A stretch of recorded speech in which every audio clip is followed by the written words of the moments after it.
Voilà, chers frères et sœurs, soyez abondamment bénis, abondamment bénis.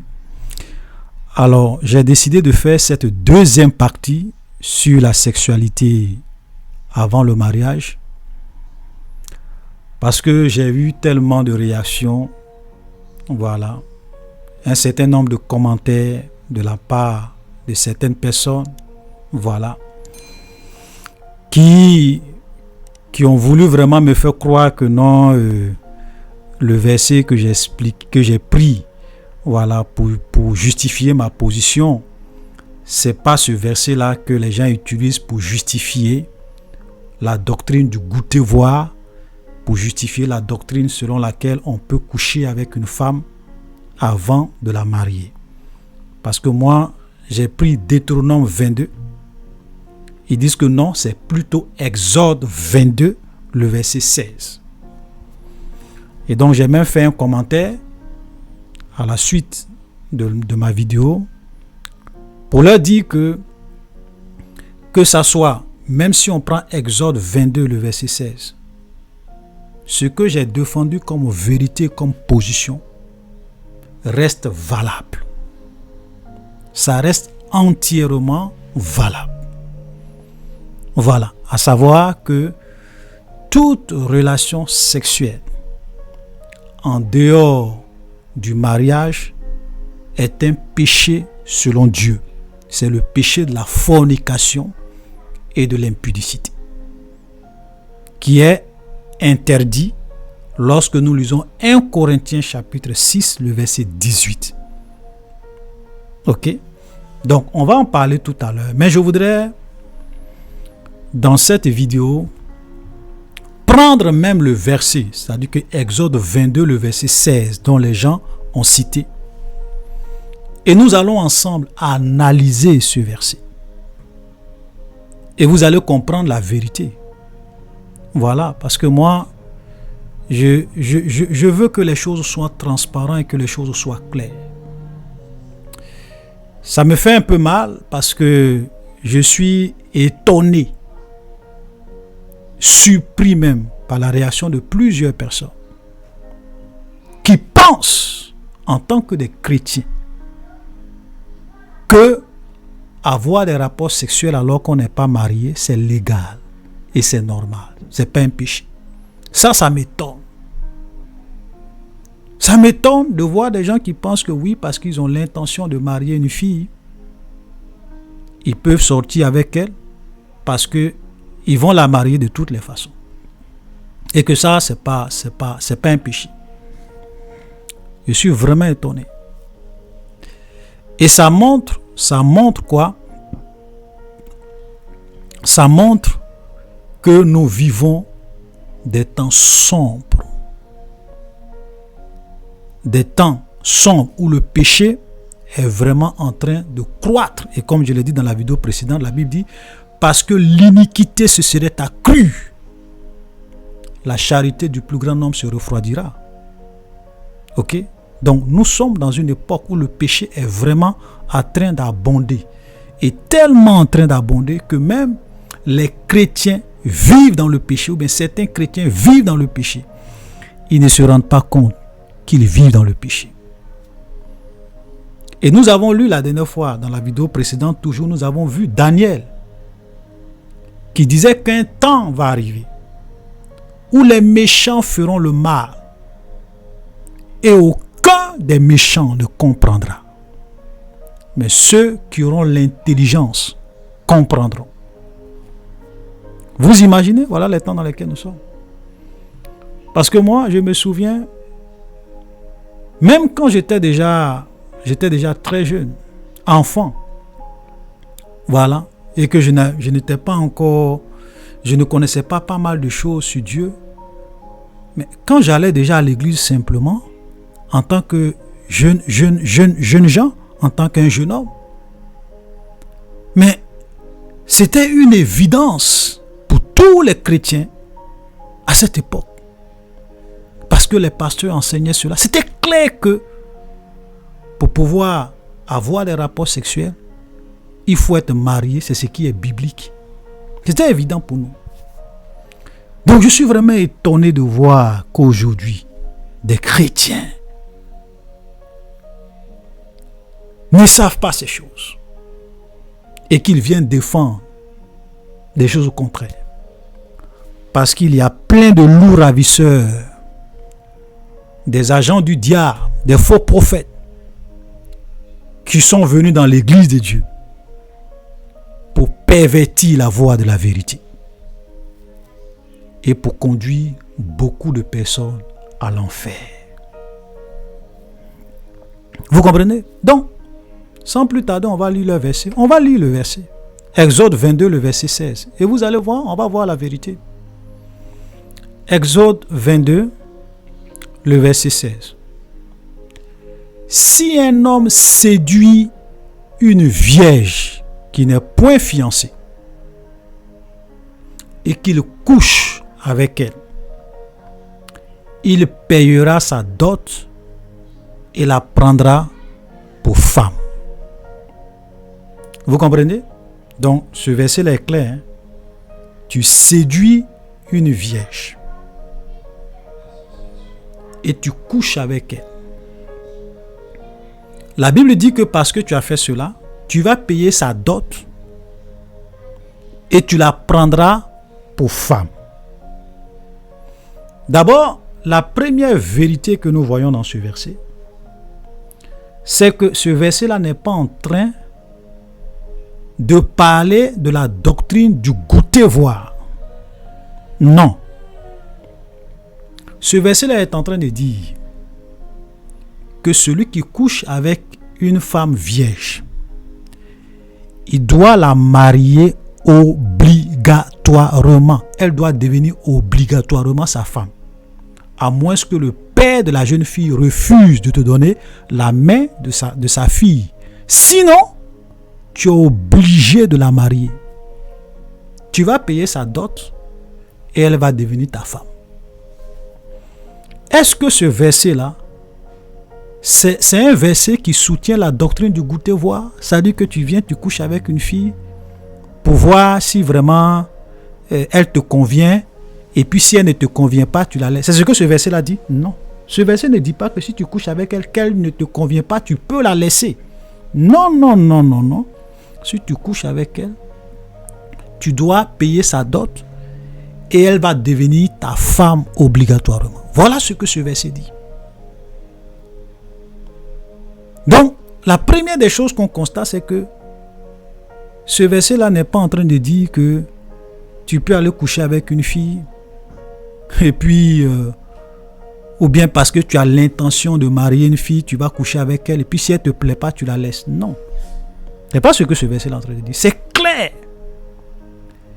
Et la dernière fois, j'ai lu également Deutéronome 22.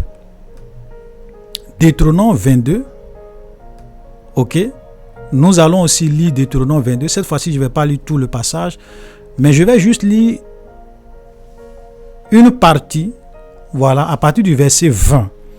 Et là, la dernière fois, je vous disais qu'il y avait deux cas. C'est-à-dire que si tu maries une fille et que tu te rends compte qu'elle n'est pas vierge, qu'est-ce qui se passe? Ok, tu apportes les preuves qu'elle n'est pas vierge. Voilà ce qui se passe en Israël. On dit, mais si le fait est vrai, c'est-à-dire que si la jeune fille n'est pas vierge, vous pourrez lire tout le chapitre 22 ou bien commencer à lire à partir du verset 13 pour bien comprendre le contexte et descendre, vous allez comprendre. Mais si le fait est vrai, si la jeune fille ne s'est point trouvée vierge, on fera sortir la jeune fille à l'entrée de la maison de son père. Elle sera lapidée par les gens de la ville et elle mourra parce qu'elle a commis une infamie en Israël en se prostituant dans la maison de son père. Tu ôteras ainsi le mal du milieu de toi. Vous comprenez?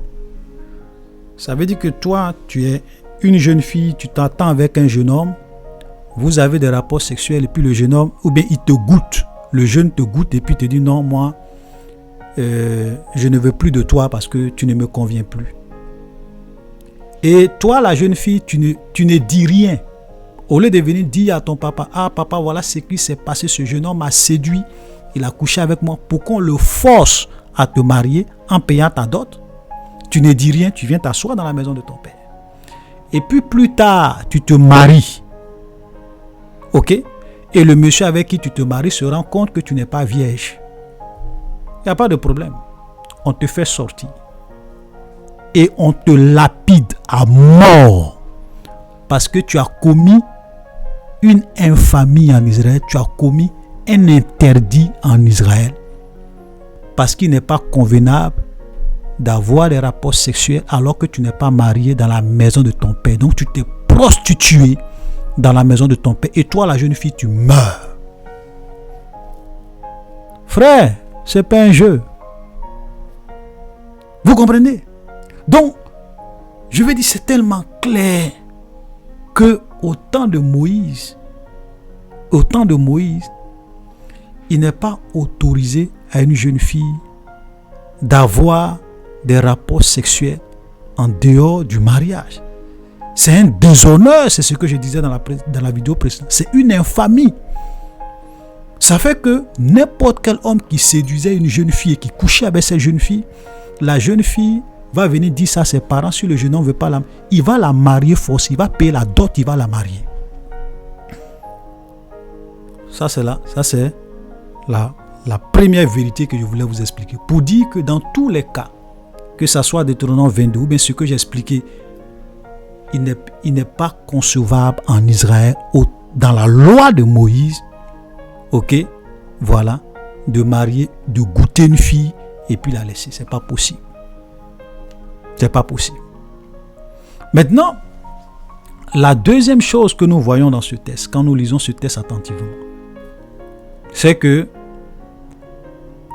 ici, on n'est pas en train de parler du processus du mariage. Parce qu'il y a des gens qui pensent que oui, le mariage, c'est le sexe. Voilà. Les gens pensent que Exode 22:16 est en train de parler du processus du mariage. Ce n'est pas le processus du mariage. On ne te dit pas que dans le processus du mariage, tu dois coucher avec la fille et puis ensuite aller la marier. Ce n'est pas ce que ce verset dit. C'est un cas qu'on présente. On te dit, si ce cas-là se présentait, le cas où tu n'es pas marié avec quelqu'un, tu couches avec la personne, en ce moment-là, tu es obligé de la marier. C'est pour cela qu'on te dit, tu dois aller payer la dot et tu dois la marier obligatoirement. À moins que le père de la jeune fille dise non. Sinon, tu es obligé de la marier. Donc ici, on n'est pas en train de parler d'un processus de mariage. Mais on est en train de présenter un cas. Si ce cas-là arrive, s'il arrive que quelqu'un séduit une jeune fille et qu'il couche avec elle, qu'est-ce qui doit se passer? Comment on règle cette situation? Voilà comment on règle la situation. Il a marié forcé. Mais on n'est pas en train de dire que le processus du mariage selon Dieu, c'est qu'on doit coucher avec une jeune fille, ensuite on va aller payer sa dot, ensuite elle va devenir notre femme. C'est pas ce que ce verset-là dit. Donc, vous êtes grandement dans l'erreur. Tous ceux qui veulent venir justifier ce verset-là en prenant tous ceux qui veulent venir justifier leur doctrine de goûter voir en prenant ce verset, vous n'avez rien compris. Vous êtes grandement dans l'erreur. Et la dernière fois, je vous ai pris un fait historique. L'exemple de Dina. Ok? Quand, dans Genèse 34, Dina, la fille que Léa avait enfantée à Jacob, sortit pour voir les filles du pays. Elle fut aperçue par Shichem, fils de Hamor, prince du pays. C'est-à-dire qu'un prince va l'apercevoir, il va venir l'enlever et il va coucher avec elle.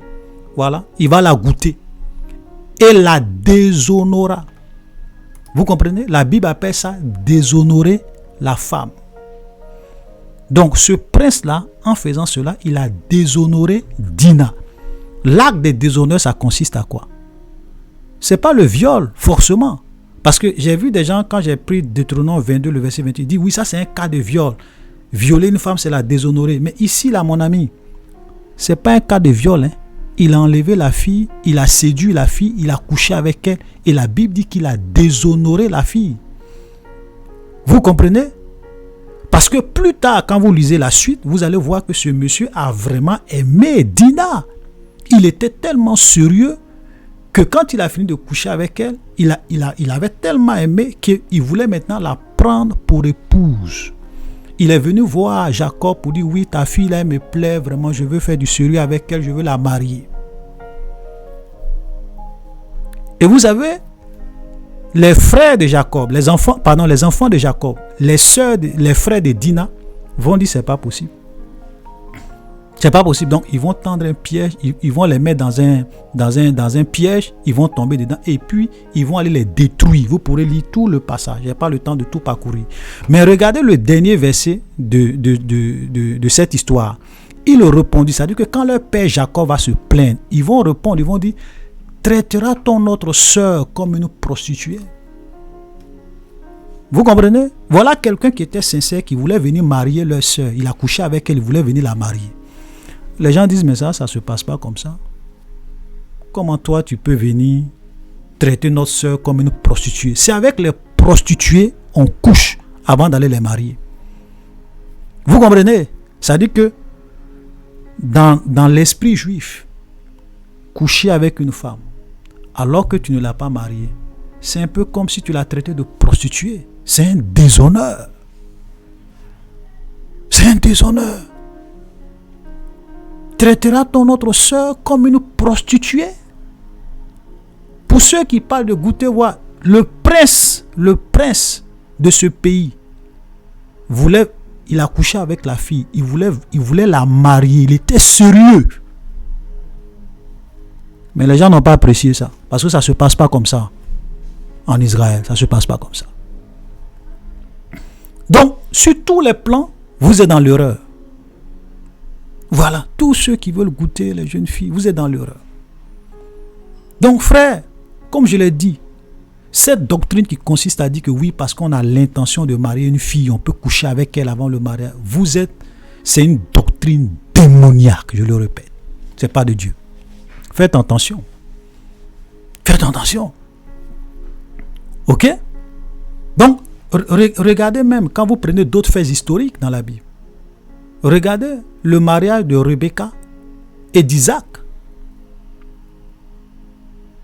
Ils sont allés payer la dot de Rebecca. Ils sont allés demander la main de Rebecca à ses parents. Et la jeune fille a accepté, ses parents ont accepté, et elle est venue après la dot et elle est devenue la femme d'Isaac. Voilà le mariage selon Dieu. Vous comprenez? Parce que eux, à leur époque, il n'y avait pas de mariage civil pour dire que c'était des États où on devrait aller devant le maire pour dire oui, oui, non. Pour eux, il n'y avait pas tout ça. Donc, la dot, c'était le symbole que vraiment les parents de la fille sont d'accord pour que tu prennes leur fille comme ta femme. Voilà. Vous comprenez? Donc, le mariage, dans la culture juive, c'était le quoi? Tu payes la dot de la jeune fille et elle devient ta femme. Mais on ne dit pas que le mariage, c'est le fait de coucher avec une femme. Ensuite, tu payes la dot et puis elle devient ta femme. C'est pas ça le mariage, les juifs. Soyons clairs là-dessus. Vous comprenez? Donc, il faut que ça soit vraiment clair. Cette doctrine n'en est pas de Dieu. Maintenant, il y a une deuxième vérité que je voulais aborder dans ce passage. Parce que, vous savez, j'ai même fait des vidéos sur ça. Comment interpréter la Bible? Comment lire la Bible? Je vous conseille vivement d'aller regarder la vidéo numéro 179. Numéro 179. La vidéo numéro 135 et 136. Où j'ai donné des cas concrets et j'ai expliqué comment interpréter la Bible. Ok? Cela va vous permettre de bien comprendre ce que je vais développer maintenant en quelques minutes. Vous savez, il y a beaucoup de chrétiens qui font l'erreur d'aller prendre des commandements ou des versets dans l'Ancien Testament. Je le répète, il y a beaucoup de pasteurs, beaucoup de chrétiens qui font l'erreur de se baser uniquement que sur les versets de l'Ancien, certains versets ou certains commandements de l'Ancien Testament, ou certaines choses que les gens faisaient dans l'Ancien Testament, sans chercher à comprendre est-ce que dans le Nouveau Testament, ça change. Vous comprenez? Ça change. Parce qu'il y a des choses que les gens faisaient dans l'Ancien Testament. Quand nous venons dans le Nouveau Testament, ça change. Je vous donne un exemple. Ceux qui vont prendre Exode 22:16 pour dire que c'est un droit qu'ils ont, qu'ils peuvent coucher avec une fille, aller payer sa dot et puis elle va devenir... Ça, c'était dans la loi de Moïse. Maintenant, moi, je vous pose une question. Dans cette même loi de Moïse, pourquoi vous ne respectez pas le sabbat? Parce que Exode 20 te dit que tu travailleras 6 jours et tu te reposeras le 7e jour, le jour du sabbat. Et le jour du sabbat, ce n'était pas dimanche, c'était samedi. Est-ce que vous respectez le sabbat juif? Non. Est-ce que dans la loi de Moïse, il y avait des animaux qu'on devrait manger? Il y a des animaux qu'on ne devrait pas manger. Par exemple, le porc, on ne devrait pas manger. Pourquoi vous mangez tout aujourd'hui? Pourquoi vous, les chrétiens, vous mangez tout? Pourtant, dans la loi de Moïse, il y a des choses que vous ne devrez pas manger. Pourquoi vous ne respectez pas ça? Vous voyez? C'est pour cela que je dis, frère, nous sommes dans la nouvelle alliance. Nous ne sommes plus dans la loi de Moïse. Est-ce qu'aujourd'hui, si vous trouvez 2 personnes, si vous prenez 2 personnes en train de commettre l'adultère, est-ce que vous pouvez les lapider dans un pays démocratique? Moïse dit que si on surprend 2 personnes qui commettent l'adultère, l'homme et la femme doivent être lapidés à mort. Est-ce que c'est ce que nous pratiquons aujourd'hui? Non. Parce que Jésus est venu établir une nouvelle alliance et il a changé beaucoup de choses dans la loi de Moïse. C'est pour cela que quand on lit par exemple Matthieu 5, Jésus dit quoi? Il vous a été dit œil pour œil, dent pour dent, mais moi je vous dis aimez vos ennemis, bénissez ceux qui vous maudissent. Il y a plein de choses qui ont changé avec Jésus. Dans la nouvelle alliance, il y a beaucoup de choses qui ont changé. Ok, je n'ai pas le temps pour parler de tout ça. Mais déjà, c'est pour vous faire comprendre que vous ne pouvez pas aller vous baser sur Exode 22:16 pour dire que c'est comme ça qu'on doit faire le mariage. Que dit l'Ancien Testament? Que dit le Nouveau Testament par rapport à ça? C'est vrai que vous pouvez voir des choses dans l'Ancien Testament, mais vous devrez aussi vous poser la question, est-ce que quand je viens dans le Nouveau Testament, ça n'a pas changé? Est-ce qu'il y a des choses? Est-ce que ce que je vois dans l'Ancien Testament, est-ce que quand je viens dans le Nouveau Testament, est-ce que ça n'a pas changé? Voilà, il y a beaucoup de choses qui ont changé. Même le divorce. La dernière fois, je disais, le divorce. Avant, dans la loi de Moïse dit que tu peux répudier ta femme pour n'importe quelle raison. Ça veut dire que tu te lèves un matin, tu vois ta femme avec qui tu as vécu pendant des années. Un jour, tu trouves qu'elle est devenue vieille, que tu ne l'aimes plus ou bien qu'elle te manque de respect. Tu ne parles pas, tu écris une lettre de divorce. Et puis tu donnes à cette femme. Tu la chasses, elle prend ses bagages, elle sort de chez toi. Et puis tu peux aller marier quelqu'un d'autre si tu veux. Ça, c'est dans la loi de Moïse. C'est pour cela que quand Jésus vient, les Juifs ou les pharisiens lui posent la question dans Matthieu 19. Ils lui disent, Maître, est-il permis à un homme de répudier sa femme pour n'importe quelle raison, comme dans l'Ancien Testament? J'ajoute, comme dans l'Ancien Testament. Il lui pose la question. Jésus lui a dit non. Jésus lui a dit non. Et ils disent à Jésus, mais Moïse nous a dit qu'on pouvait le faire. Et Jésus leur dit, c'est à cause de la dureté de votre cœur que Moïse vous a permis de faire ça. Sinon, au commencement, il n'en était pas ainsi. Et que si vous voulez connaître la volonté de Dieu pour le mariage, sur ces histoires de divorce, tout ça, allez-y voir ce que Dieu a fait au commencement. Dieu a créé un homme et une femme. Et il a dit, l'homme quittera son père et sa mère et les deux deviendront une seule chair. Que l'homme donc ne sait pas point ce que Dieu a joint. Donc, excepté en cas d'infidélité, tu ne peux pas répudier ta femme. Point barre, ils étaient choqués, ils étaient étonnés. Vous comprenez? Donc, on ne peut pas aller dans la loi de Moïse et puis prendre tout ce qu'on voit et puis venir dire, oui, nous aussi les chrétiens, on doit vivre comme ça. Vous êtes dans l'égarement, vous ne comprenez ni les Écritures ni la puissance de Dieu. Et vous avez beaucoup de faux pasteurs aujourd'hui qui n'ont pas reçu mandat de la part de Dieu pour enseigner les Écritures, pour devenir des pasteurs. Ce sont des gens qui se sont érigés eux-mêmes en pasteurs, en prophètes, en hommes de Dieu et qui déforment les Écritures, qui perdent les âmes. C'est pour cela que leur jugement, frère, ça sera terrible. Tous ces pasteurs qui donnent des enseignements qui conduisent les enfants de Dieu à la mort éternelle, leur jugement sera terrible. Ils savent. Souvent quand moi je les vois, j'ai pitié. J'ai pitié pour eux. Parce qu'ils ne savent pas dans quoi ils mettent les pieds. Dieu est un feu dévorant. Il est venu dans ce monde pour le salut des âmes. Si à cause de toi, une seule âme se perd, parce que tu es venu enseigner des hérésies dans l'église, tu vas payer ça cash au jour du jugement. Je n'ai pas de doute là-dessus. Voilà. Et comme je le disais la dernière fois, j'ai dit, frère, c'est vrai que ceux qui n'ont pas cru en Jésus, ou bien ceux qui ont vécu leur vie sans Dieu, loin de Jésus, en désobéissant à la loi de Dieu, et même à la voix de leur conscience, c'est vrai que tous ceux-là vont aller à l'enfer. Mais la dernière fois, je vous ai dit que même ceux qui vont aller à l'enfer, il aura différents degrés de punition et différents degrés de douleur. Parce que Dieu est juste. Et c'est la logique humaine. Parce que quelqu'un qui a volé 1000 francs, il ne peut pas avoir la même peine que quelqu'un qui a tué quelqu'un. Donc les gens vont aller dans le feu éternel. Mais même dans ce feu éternel, il y aura différents degrés de punition. Et je dis cela en accord avec la justice de Dieu. Frère, les faux pasteurs, ils ne savent pas dans quoi ils sont. Vous comprenez? Donc il faut que ça soit clair. Donc quand nous venons dans le Nouveau Testament,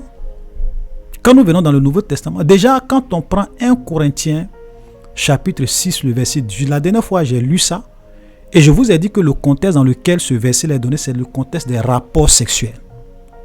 Vous pouvez même commencer à lire à partir du verset 16, où on parle de s'attacher à une prostitution, on devient un seul corps. Voilà. Et même quand on lit à partir du verset 5, du chapitre 5, quand on lit tout le contexte, on voit qu'ici, quand on parle de l'impudicité, ce sont les rapports sexuels. Ok? Regardez ce que 1 Corinthiens chapitre 6, le verset 18 nous dit. Il dit, fuyez l'impudicité. Et l'impudicité ici, frère, que personne ne vous trompe, c'est ce qu'on appelle la fornication. Si vous prenez la traduction, par exemple en anglais, on dit flee, fornication. Fornication. Dans certaines traductions, on dit clairement que c'est fuyez la fornication. Dans la version King James, on dit flee fornication. Donc c'est la fornication. Fuyez la fornication. Et la Bible dit quelque autre péché qu'un homme commet. Ça veut déjà dire que l'impudicité ou la fornication, c'est un péché. Et la Bible dit quelque autre péché qu'un homme commet. Ce péché est hors du corps. Mais celui qui se livre à la fornication ou à l'impudicité pêche contre son propre corps. Vous voyez? Donc, et si vous prenez la définition du dictionnaire du mot fornication, on va te dire simplement que la fornication, c'est le fait que deux personnes s'entendent pour coucher ensemble. C'est pas violent. Deux personnes s'entendent pour coucher ensemble. Tu dragues une fille, elle est d'accord et vous couchez ensemble alors que vous n'êtes pas mariés. C'est ça qu'on appelle la fornication. Et la Bible dit que ça là, c'est un péché. Donc ce n'est pas une histoire de dire que oui, je vais la marier. Non. On ne définit pas la fornication par rapport à l'intention que tu vas marier. On ne dit pas que parce que tu as l'intention de marier une fille, donc même si tu commets la fornication avec elle, c'est pas la fornication, c'est pas ce que la Bible dit. C'est pas comme ça qu'on définit la fornication. C'est pas comme ça le dictionnaire définit la fornication. Vous pourrez prendre votre dictionnaire. La fornication est clairement définie comme étant un acte sexuel entre deux personnes qui se sont entendues alors qu'ils ne sont pas mariés. Et la Bible dit que ça là, c'est un péché. Donc, ce n'est même pas une question de venir dire oui, mais 1 Corinthiens chapitre 6, verset 10 ne parle pas de mariage. Mais pourquoi tu veux qu'on parle de mariage? On dit c'est un péché, c'est un péché. Est-ce que c'est parce que c'est dans le cadre du mariage qu'un péché un péché ne devient pas un péché? Non. On dit à partir du moment où vous n'êtes pas mariés, vous sortez ensemble. C'est la fornication. C'est tout. C'est un péché. Donc, mes frères et sœurs, vous voyez? Et puis, regardez, je vais prendre un dernier verset, puis on va s'arrêter là. Toujours dans le Nouveau Testament, parce que là, nous sommes maintenant dans la Nouvelle Alliance. 1 Corinthiens chapitre 7, le verset 2. Toutefois, pour éviter l'impudicité, ou bien pour éviter la fornication, que chacun ait sa femme, et que chaque femme ait son mari. Vous comprenez? Pour éviter le péché de la fornication là. Pour éviter de coucher avec les gens alors que vous n'êtes pas mariés. La Bible dit pour éviter cela. Mariez-vous. Mariez-vous, que chacun ait sa femme. Parce que quelqu'un est ta femme à partir du moment où tu l'as mariée. Sinon, elle n'est pas ta femme. Quelqu'un est ton mari à partir du moment où vous êtes mariés. Tu dis voilà mon mari. Lui aussi dit voilà ma femme. C'est légal, c'est normal. Parce que vous êtes réellement mariés. Mais tu ne peux pas voir ta copine et puis dire que oui c'est ma femme. Ça n'a aucun sens. Tu ne peux pas voir ton copain et puis dire que c'est mon mari. Au nom de quoi? Donc pour éviter la fornication, la Bible dit que chacun ait sa femme et que chaque femme ait son mari. En un mot, pour éviter la fornication, mariez-vous. Mariez-vous. Voilà. Je ne sais pas pourquoi les gens veulent se compliquer la vie. Tu dis tu aimes la fille. Elle aussi elle t'aime. Mais au lieu de faire du goûter voir, mariez-vous. Et puis vous pouvez goûter de n'importe quelle manière jusqu'à ce que la mort vous sépare. Mais tant que vous n'êtes pas marié là, la Bible dit il n'y a pas goûter. C'est un péché. Il faut que ça soit clair. Il y a des gens, et puis ce qui même est encore étonnant, c'est le fait qu'il y a des gens qui veulent lier, qui veulent définir le mariage comme étant l'acte sexuel. Frère, soyons sérieux. Quand je vais lire un verset, 2 Chroniques chapitre 11, le verset 21, dit ceci. Roboab aimait Maaka, la petite fille d'Absalom, plus que toutes ses femmes et concubines. Il eut 18 femmes et 60 concubines. Maintenant, moi, je vous pose une question. Si vous pensez que les rapports sexuels, c'est ça qui fait de quelqu'un votre femme, ou bien c'est ça qui définit le mariage, pourquoi on parle de concubines et de femmes? Parce que avant les rois, parce que au temps de Moïse, on est encore ici dans la loi. Ça, il ne faut pas confondre. On est encore dans la loi. Dans la loi de Moïse, la polygamie était, Dieu permettait. Voilà. Mais dans la Nouvelle Alliance, non. Dans le Nouveau Testament, la polygamie n'est pas autorisée. J'ai déjà fait pas mal de vidéos là-dessus. Je ne vais pas reprendre l'enseignement aussi ici. Ok? Voilà. Donc, si vous dites que c'est les rapports sexuels, pourquoi on parle de femmes et on parle de concubines? Parce que quand on dit que quelqu'un, tu es la concubine du roi, ça veut dire que le roi a eu des rapports sexuels avec toi. Mais on fait la distinction entre les concubines du roi et les femmes du roi. Parce que la femme d'un roi, c'est quelqu'un qui l'a doté, qui l'a marié. Voilà. On ne dit pas que oui, parce qu'il a eu des rapports sexuels avec elle, elle est sa femme. Non, non, non, elle est sa concubine. Pour devenir la femme, il faut payer la dot, il faut la marier. Donc, frères et sœurs, vous voyez clairement que ça soit Deutéronome 22 que j'ai pris dans la vidéo précédente, que ça soit Exode 22, 16. Ok? Frère, la doctrine du goûter-voir, c'est une doctrine démoniaque. Le sexe avant le mariage n'est pas de Dieu. Voilà. Et je vous ai dit que c'est un déshonneur pour la femme. Une femme n'est pas une marchandise qu'on va venir goûter pour voir. Voilà. Une femme là, c'est pas une marchandise. Elle a des émotions, elle a des sentiments. C'est un être qu'on doit honorer, qu'on doit respecter, qu'on doit valoriser. Voilà. Donc, chers frères et sœurs, je vais m'arrêter là pour aujourd'hui. Voilà. Si après cette vidéo, il y a des gens encore qui veulent venir faire des débats inutiles, vous savez, moi, il y a plein de personnes que je bloque, que je bannis sur ma page. Parce que moi, je ne suis pas là pour plaisanter. Voilà. Si tu veux vivre ta vie de débauche sexuelle, tu es libre. Tu veux vivre ta vie de polygamie, tu es libre. Voilà. Donc, moi, je suis très au sérieux dans ce que je fais. Quand je vois des gens qui veulent s'aimer la confusion, je te bannis sur ma page. De toute façon, je n'ai pas appelé quelqu'un sur ma page. Je ne force personne. Je ne cherche pas l'argent. Je ne cherche pas abonné. Je ne cherche pas vue. Voilà. Même s'il y a 10 personnes qui sont sérieux, qui veulent connaître la parole, on leur prêche. Voilà. On ne cherche pas à être populaire, on ne cherche pas à faire buzz. Ça ne nous intéresse pas. Voilà. Donc, ceux qui ont les disputes de mots, qui aiment discuter, alors qu'ils ne comprennent pas les Écritures, moi, je n'ai pas le temps pour eux. Voilà. Moi, j'ai très bien aimé un frère qui m'a appelé. Voilà, quand il a vu ma vidéo sur le sexe avant le mariage, il m'a appelé. On a échangé et il a compris. Parce que j'ai réussi à lui faire comprendre que voilà ce que la Bible enseigne. Voilà. Et que sa conception du mariage n'est pas juste. Voilà des gens avec qui moi je veux discuter, des gens qui veulent comprendre. Voilà. Donc, chers frères et sœurs, soyez bénis et à la prochaine.